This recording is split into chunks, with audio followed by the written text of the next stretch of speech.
കൊല്ലം തെന്മലയിൽ കണ്ടെത്തിയ തലയോട്ടി 1.5 വർഷം മുമ്പ് കാണാതായ കുഞ്ഞുമോൻ ജോസഫിൻ്റേതാണ് എന്ന് പ്രാഥമിക വിലയിരുത്തൽ. തലയോട്ടിക്ക് അടുത്തുണ്ടായിരുന്ന മുണ്ടും ചെരുപ്പും ഇയാളുടെ മകൻ തിരിച്ചറിഞ്ഞു.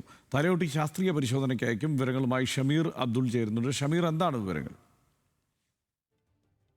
കഴിഞ്ഞ ദിവസമാണ് ഇത്തരത്തിൽ വനത്തിനുള്ളിൽ വിറക് ശേഖരിക്കാൻ പോയ ആളുകൾ ഇത്തരത്തിൽ മൃതദേഹം അസ്ഥികൂടം കണ്ടെത്തിയ നിലയിൽ പോലീസിനെ വിവരം അറിയിച്ചത്.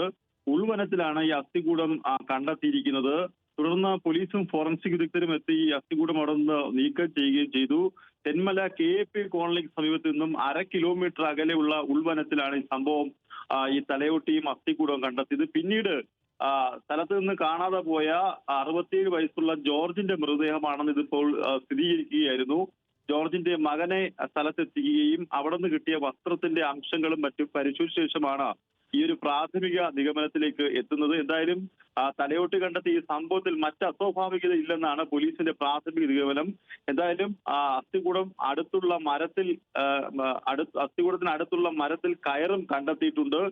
തൂങ്ങി മരിച്ചതാണ് എന്നാണ് പ്രാഥമിക നിഗമനം. എന്തായാലും ഈ ജോസഫിന്റെയാണെന്നാണ് ഇപ്പോൾ പ്രാഥമികമായി മൃതദേഹത്തിന്റെ അവശിഷ്ടങ്ങൾ പ്രാഥമികമായി കണ്ടെത്തിയിരിക്കുന്നത്. ഹർഷൻ. ഷമീർ അബ്ദുള്ളാണ് വിവരങ്ങൾ നൽകിയത്.